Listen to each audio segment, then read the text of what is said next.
देखो ये एक न्यूमेरिकल ऐसा है जो पीवाईक्यू में काफ़ी बार आ चुका है इस फॉर्मेट के न्यूमेरिकल्स टेक्निकली, और ये देख के लग रहा है बहुत छोटा सा एक मैथ है, छोटा सा इजीली हो जाएगा, बट ये 3 मार्क्स का क्वेश्चन है और काफ़ी लाइक स्टेप वाइज काफ़ी लेंदी है। समझना इजी है, फिर अगर कॉन्सेप्ट्स अगर फॉर्मूला सब क्लियर है तुम्हारे पास तो ये समझना बहुत हार्ड तो नहीं होगा, बट स्टेप वाइज थोड़ा लेंदी तो ये मैथ है।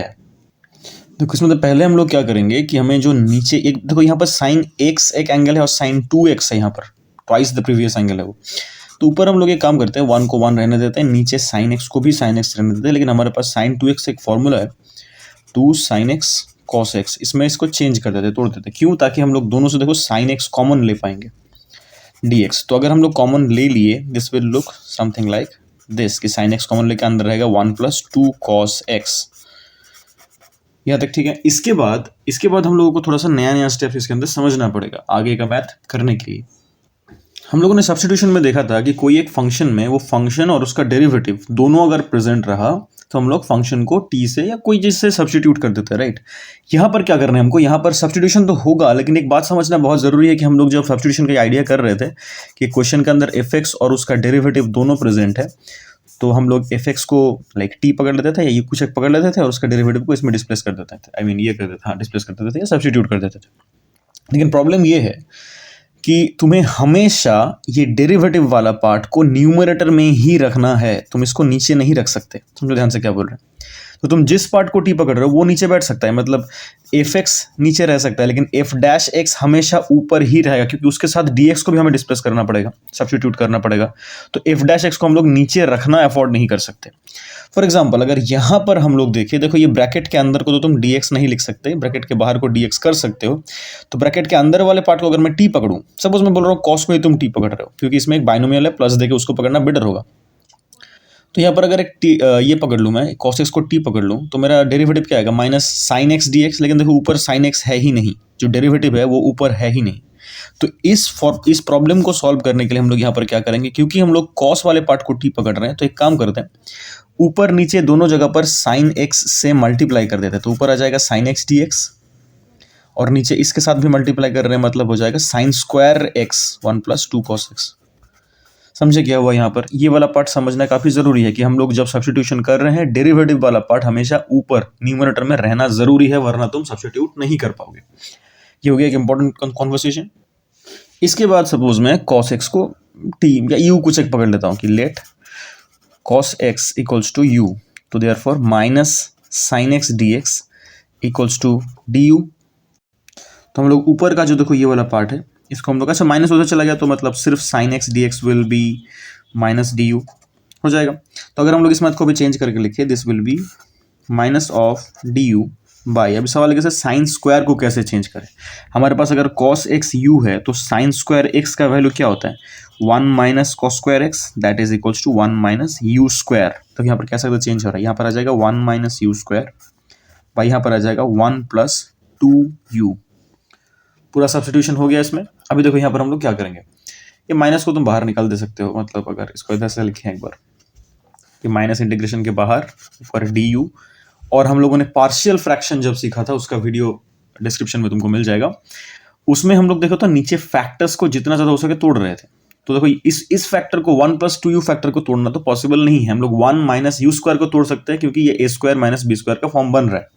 This will be a + b into a minus b into 1 + 2u।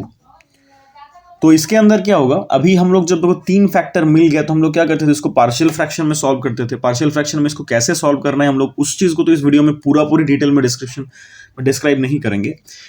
Description में जो देखो पार्शियल फ्रैक्शन का हम लोग प्रीवियसली पोस्टेड एक वीडियो है जहां पर हम लोगों ने इन डिटेल डिस्कस किया था कौन सा न्यूमेरिकल कैसे सॉल्व करना है, उसमें से तुम ये वाला समझ पाओगे। आई होप वहां से क्लियर हो जाएगा। तो यहाँ से अगर हम लोग फ्रैक्शन को देखें, that is 1/1 + u into 1 minus u into 1 + 2u। यहाँ से ऊपर -1 ले सकते हो तो -1 ले लो तो इजी हो जाएगा।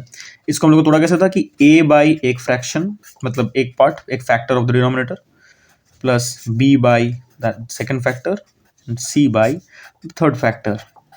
इसको सॉल्व करने का तरीका हम लोगों ने उस वीडियो में डिस्कस किया था। अगर उसको देखने के बाद तुम इसको सॉल्व कर रहे हो, मैं स्टेप जंप करके डायरेक्टली लिख रहा हूँ, बीच में अभी वो स्टेप नहीं दिखा रहे इसमें।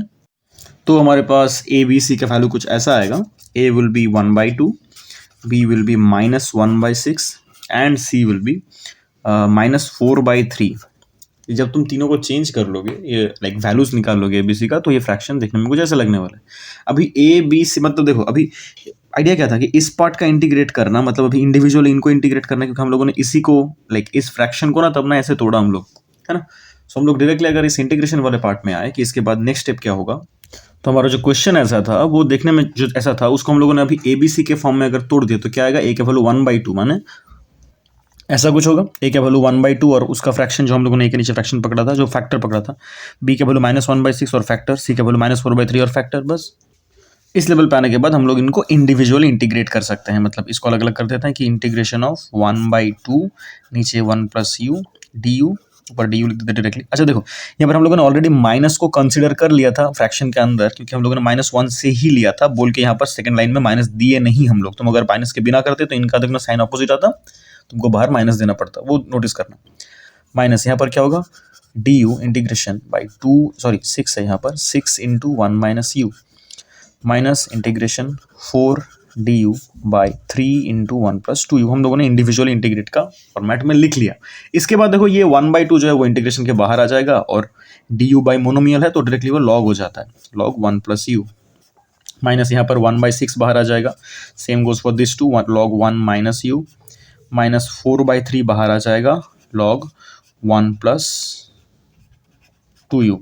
ये हो गया टोटल आंसर इसका, लेकिन वो भी u के फॉर्मेट में। तो हम लोगों ने u किसको पकड़ा था, cos x को u पकड़ा था, हम लोग उसको रिप्लेस करना पड़ेगा यहाँ पर, that is 1/2 log 1 + cos x minus 1/6 log 1 - cos x minus 4/3 log 1 + 2 cos x plus C. This is the entire answer right now. So हम लोगों ने यहाँ पर क्या सीखा कि इस मैथ में हम लोग बहुत इंपॉर्टेंट एक चीज़ नोटिस की है कि हमें यहाँ पर सब्स्टिट्यूशन में एक ट्रिक कैसे किया जा सकता है कि हम लोगों को ऊपर कोई पार्ट है ही नहीं, ऊपर ऐसा कोई पार्ट है नहीं जिसके लिए तुम डी यू या डी टी जो भी चेंज करोगे उसको लाइक वहाँ पर ऊपर बैठा हो, क्योंकि हम लोगों ने यहाँ पर देखा कि हमेशा ये डेरिवेटिव वाला पार्ट न्यूमरेटर में रहना मैंडेटरी है। तो हम लोग क्या किए, उसको पहले मल्टीप्लाई कर लिए, तो हमारे पास ऐसा न्यूमेरिकल भी आएगा जहाँ पर डी टी क्या होगा या डी यू क्या होगा वो तुम्हें क्वेश्चन में दिया नहीं रहेगा। उसके लिए तुम्हें डिनोमिनेटर न्यूमरेटर दोनों को सेम नंबर से मल्टीप्लाई करके वो डी यू के फॉर्मेट में लाना पड़ेगा।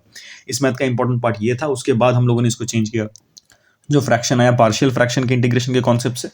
आई होप ये वाला आइडिया तुम्हारा क्लियर है। अगर नहीं है तो हमें कमेंट पे बताओ, हम लोग नेक्स्ट रिगार्डिंग वीडियोस में इसका और डिटेल डिस्क्रिप्शन देंगे, डिटेल आइडिया डिस्कस करेंगे।